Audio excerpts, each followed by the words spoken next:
예수님 때문에 라는 말씀을 가지고 이 시간 여러분들과 은혜를 나누고자 합니다. 오늘 본문은 요셉이 바로에게 자기 가족에 대해 소개하는 것으로 시작하는데 지금 가족들이 어느 땅에 있다고 하죠? 고센 땅이죠. 우리 1절 한번 보겠습니다. 요셉이 바로에게 가서 구하여 이르되 내 아버지와 내 형들과 그들의 양과 소와 모든 소유가 가나안 땅에서 와서 고센 땅에 있나이다 하고, 자, 이 주전에도 살펴보았듯이 왜 고센 땅일까요? 자, 이것을 알기 위해서는요, 우리가 지도를 한번 보고 가겠습니다. 자, 고센 땅이 어디죠? 보이죠? 고센이라고 있는 곳이, 고센 땅이라는 것은 이쪽 지역을 다 고센이라고 합니다. 네. 자, 근데 이스라엘 백성들이 어디서 왔어요? 네? 브엘세바에서 왔죠. 가나안 땅에서 브엘세바. 야곱이 브엘세바에서 하나님께 제사를 드리고 왔습니다. 브엘세바가 어디 있나요? 보이시나요? 잘 안 보이시죠? 이쪽에 있습니다. 브엘세바. 네. 그러니까 직선 거리로 하면 고센과 가장 가까운 곳인데, 특별히 이스라엘 백성들이 고센 지역에 머물렀던 곳은 어디냐면 고센 지역에서도 람세스시라는 가장 동쪽에 머물고 있었던 겁니다. 그리고 애굽의 수도는 어디 있느냐? 멤피스라는 지역에 있거든요. 보세요. 어디 있냐면 이쪽에 있습니다. 그러니까 람셋과 애굽의 수도와는 굉장히 먼 거리에 있는 거예요.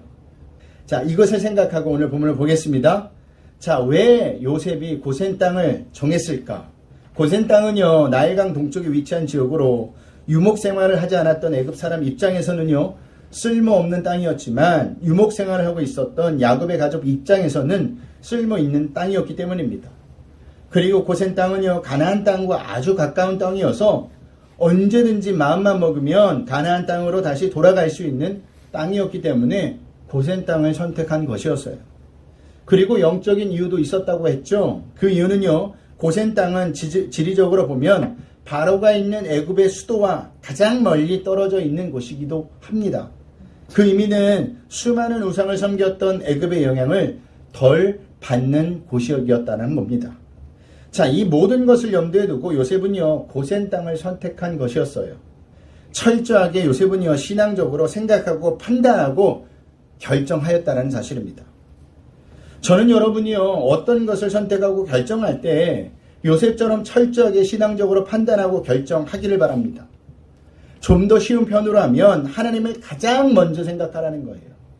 우리가 무엇을 가장 먼저 생각하느냐에 따라서 우리의 결정은 많이 달라집니다.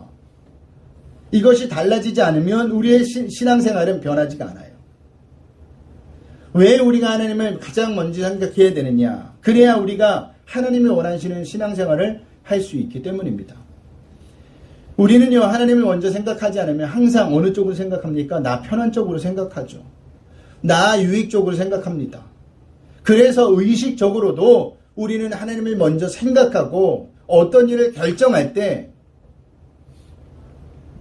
하나님을 생각하며 결정해야 한다는 겁니다.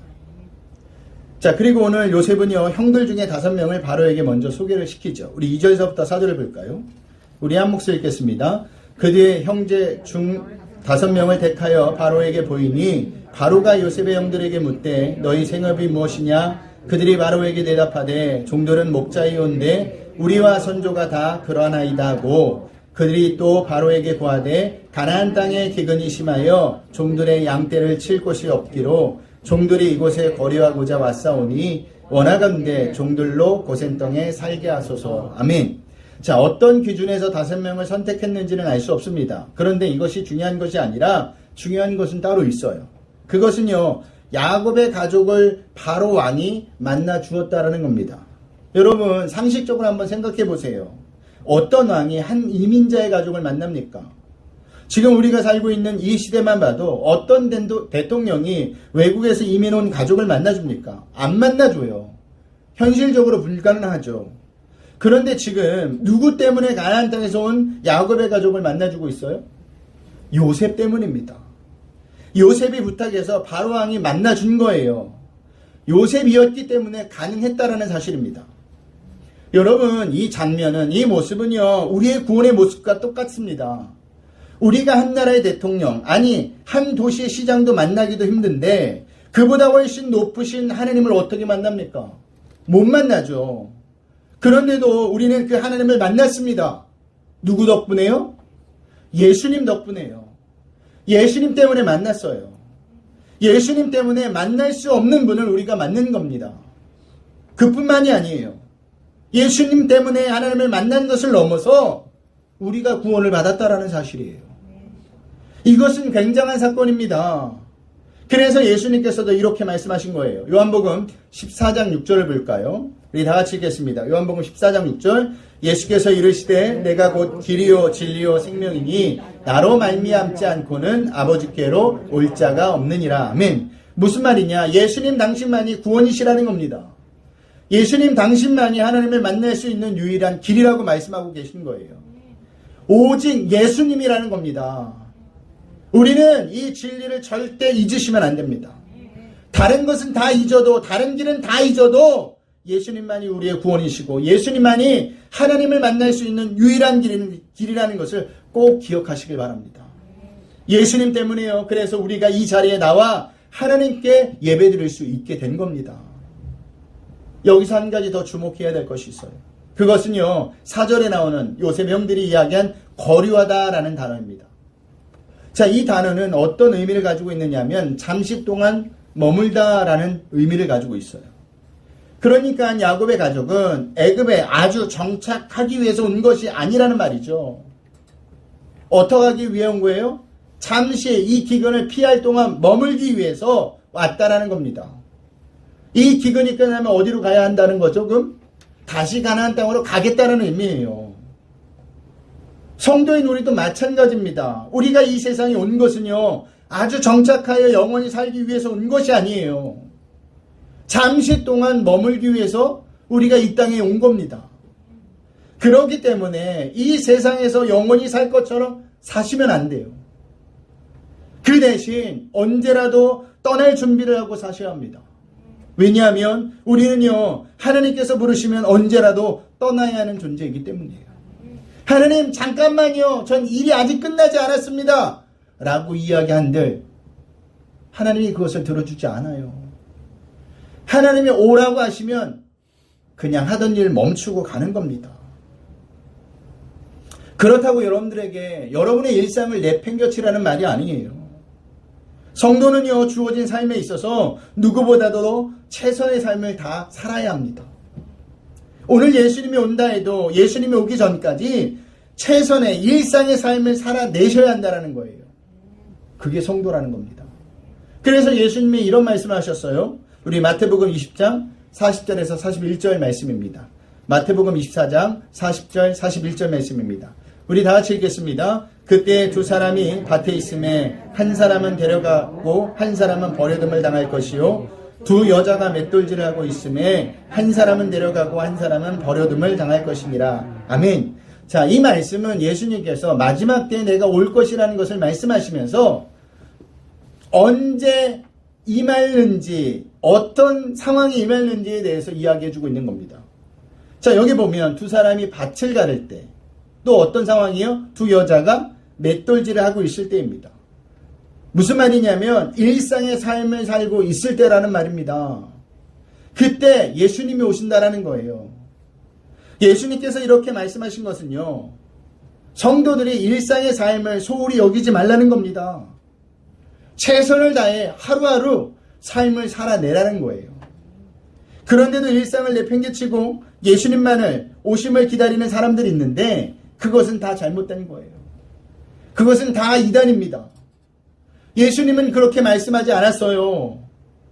그러니 우리에게 주어진 일상을 누구보다도 최선을 다해 잘 살아내셔야 합니다. 주부는요, 가정에서, 어떤 사람은 직장에서, 학생은 뭘 해야 될까요? 공부를 해야 되겠죠. 누구보다도 잘 살아내야 되는 것이 성도의 삶이라는 겁니다. 그게 진짜 예수님의 오심을 기다리는 거예요. 기다리는 성도의 삶이에요. 이것이 되지 않으면 우리는 성도의 삶을 제대로 살고 있지 않는 겁니다. 자, 요셉의 형들의 대답을 듣고 바로가 요셉에게 명령을 하죠. 우리 5절 6절을 볼까요? 다 같이 읽겠습니다. 바로가 요셉에게 말하여 이르되 내 아버지와 형들이 내게 왔은즉 애굽 땅이 내 앞에 있으니 땅의 좋은 곳에 내 아버지와 내 형들이 거주하게 하되 그들이 고센 땅에 거주하고 그들 중에 능력 있는 자가 있거든 그들로 내 가축을 관리하게 하라. 아멘. 자, 그 명령은 형들로 하여금 자기의 가축을 관리하게 하라는 것이었습니다. 자, 왕의 가축을 관리하라는 것. 한 나라의 왕의 가축을 관리한다는 것은요, 하찮은 일이 아니죠. 굉장한 일입니다. 엄청난 일이에요. 그 엄청난 일을 바로 왕이 지금 요셉의 형들에게 맡기고 있는 겁니다. 여기서도 마찬가지로 누구 때문에 형들이 바로 왕의 가축을 관리하는 겁니까? 요셉 때문이에요. 이것 또한 예수님 때문에 우리가 구원받고 일어나는 사건을 보여주고 있는 겁니다. 우리가 예수님 때문에 구원받은 사람이죠. 아니에요? 구원받은 사람이죠. 그렇게 구원받고 나서 하나님은요, 우리에게 어떤 일을 맡기셨습니까? 당신의 일을 맡기셨습니다. 그 일이 뭐예요? 영혼 구원의 일, 사람 낚는 어부로 만드시기 위해서 맡기셨습니다. 네, 한번 볼까요? 마가복음 1장 17절 말씀, 예수님의 말씀입니다. 우리 다 같이 읽겠습니다. 예수께서 이르시되 나를 따라오라. 내가 너희로 사람을 낚는 어부가 되게 하리라 하시니. 아멘. 자, 우리에게 사람을 낚는 어부가 될 수 있는 자격과 조건이 됩니까? 여러분, 되세요? 안 되죠. 그렇다고 능력이 있는 것도 아닙니다. 능력도 없어요. 그런데도 예수님을 보고 하나님께서는요, 당신의 일을 맡기신 거예요. 그래서 하나님의 일을 보면 하나님이 직접 하시기보다는 항상 사람을 통해서, 당신의 사람을 통해서 일을 하시는 겁니다. 보세요. 여러분들이 이 교회에 나온 통로가 누구였습니까? 거의 대부분이 사람이었을 거예요. 거의 대부분이 옆에 주변에 있는 사람을 통해서 예수님을 알게 되었고 만나게 되었고 주님을 이렇게 전해 나왔다라는 사실입니다. 우리가 뭐라고 왕이신 하나님의 일을 맞습니까? 그만큼 하나님이 저와 여러분을 믿으신다라는 거예요. 얼마나 감사해요. 얼마나 황송한 일입니까? 다 예수님 때문에 그렇다라는 겁니다.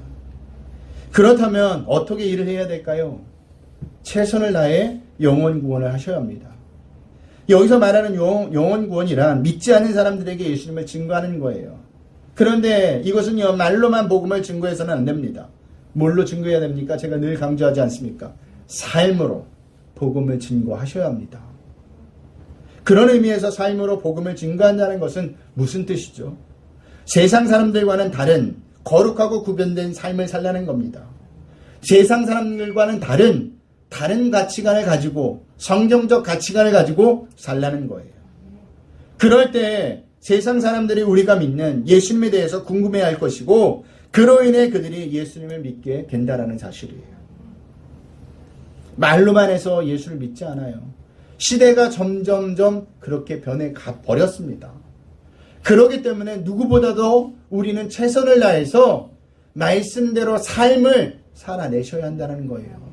누구보다도 정직하게, 누구보다도 성실하게, 누구보다도 거룩하게, 구별되게 살아내셔야 세상 사람들이 우리의 모습을 보고 하나님에 대해서, 저가 믿는 예수님에 대해서 궁금증을 갖게 된다는 겁니다. 그런 의미에서 우리는 걸어다니는 뭘까요? 예수님의 편지예요. 걸어다니는 예수님의 말씀이에요. 걸어다니는 예수님의 성경입니다. 자, 요셉이 바로에게 형들을 소개한 다음 아버지 야곱을 소개하죠. 그런데 우리는 여기서 상상하지도 못할 야곱의 행동을 보게 돼요. 그 행동이 무엇이냐? 우리 7절을 볼까요? 다 같이 읽겠습니다. 요셉이 자기 아버지 야곱을 인도하여 바로 앞에 서게 하니 야곱이 바로에게 축복하매. 아멘. 자, 바로 앞에 서자 야곱은요, 먼저 그를 축복합니다. 우리는 여기서 달라진 야곱의 모습을 발견할 수가 있습니다. 세상 시각에서 보면 이 장면은요, 한 나라의 왕과 한 가정의 만남입니다. 가정의 만남입니다. 왕이라는 권력자와 왕에 비해 볼품없는 가장이라는 존재의 만남이죠. 생존을 위해 도움을 받아야 할 처지에 있는 약자와 강자의 만남입니다.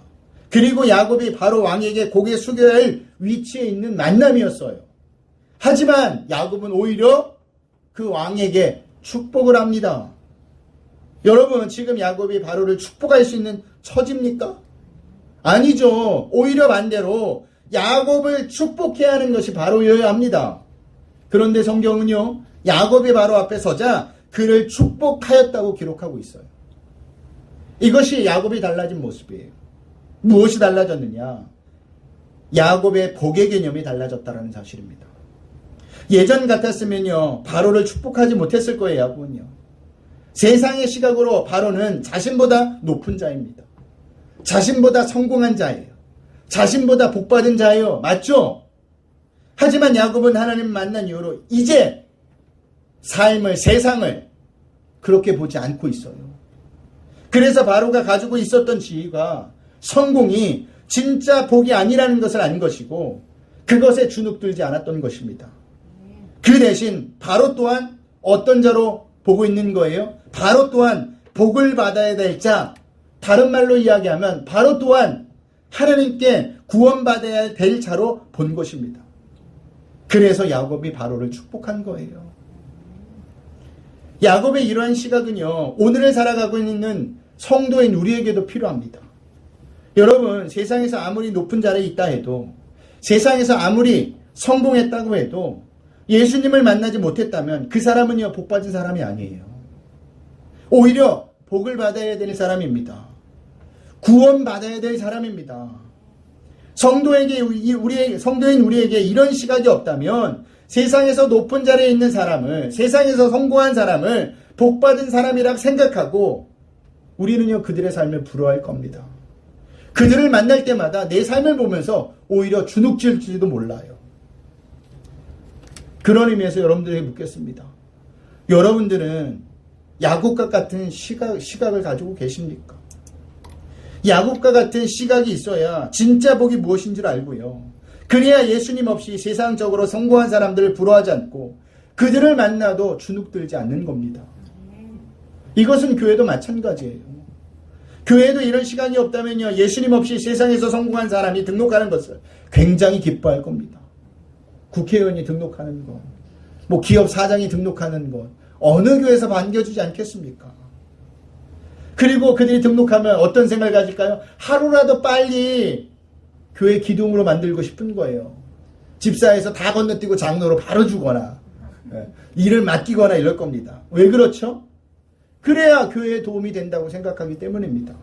그런데 여러분, 이런 사람들이 오늘날 교회의 기둥이 되었기 때문에 지금 한국 교회가 어려움을 겪고 있는 겁니다. 세상으로부터 욕을 먹고 있는 거예요. 그로 인해 교회가 사회에 선한 영향을 끼치지 못하고 있다는 것을 아셔야 합니다. 그렇기 때문에 첫 단추부터 잘 끼우셔야 돼요. 진짜 복이 무엇인지, 성경이 말하는 복이 무엇인지를 알아야 합니다. 여러분, 성도에게 있어서 진짜 복이 무엇입니까? 진짜 복이 뭐예요? 예수님으로 인한 구원입니다.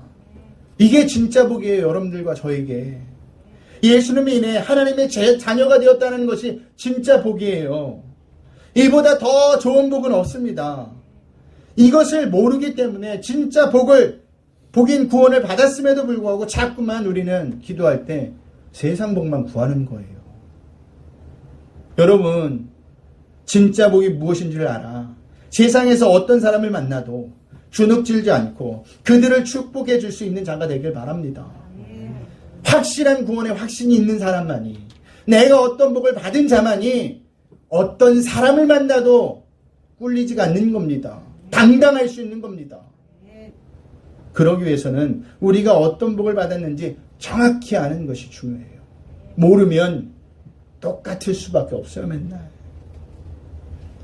자, 야곱이 축복하자 바로가 야곱의 나이를 묻습니다. 이에 야곱이 바로에게 대답을 하죠. 우리 8절에서부터 10절을 보겠습니다.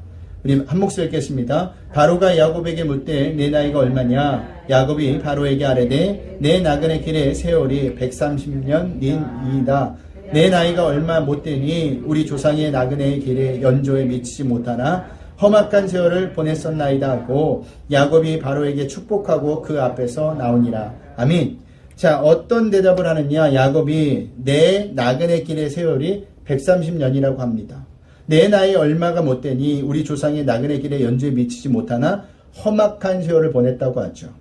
야곱은 자신의 삶을 두 가지로 요약하고 있죠. 첫 번째는 뭐예요? 나그네 길의 삶을 살았고, 두 번째는 험악한 삶을 살았다라는 겁니다.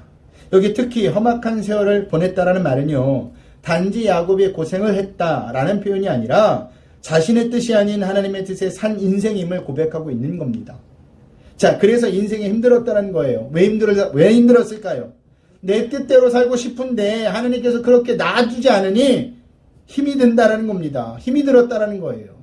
하지만 이것이 야곱에게 복이었어요.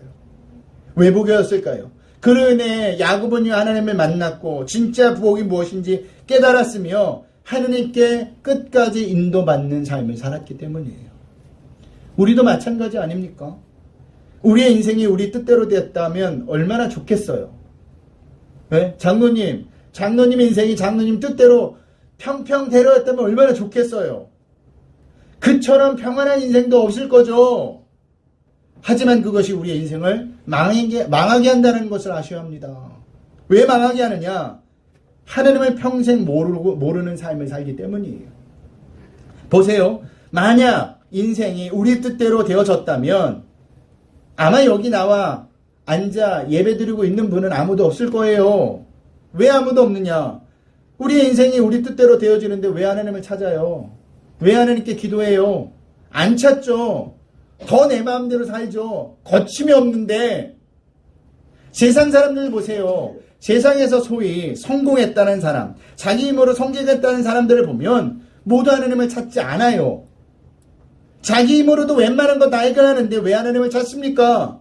내 주목을 믿지, 내 돈을 믿지, 내 권력을 믿지, 내 실력을 믿지. 한마디로 그들에게는 하나님이 필요 없는 겁니다. 그런데 여러분, 하나님을 안 찾는 게 좋은 게 아니에요. 하나님을 안 찾는다는 것은 하나님 없이도 잘 살 수 있다는 그 말입니다. 그것은요, 곧 망함을 의미하는 거예요. 하나님 없이 계속 살다가 그를 기다리는 곳은 어딜까요? 지옥밖에 없어요.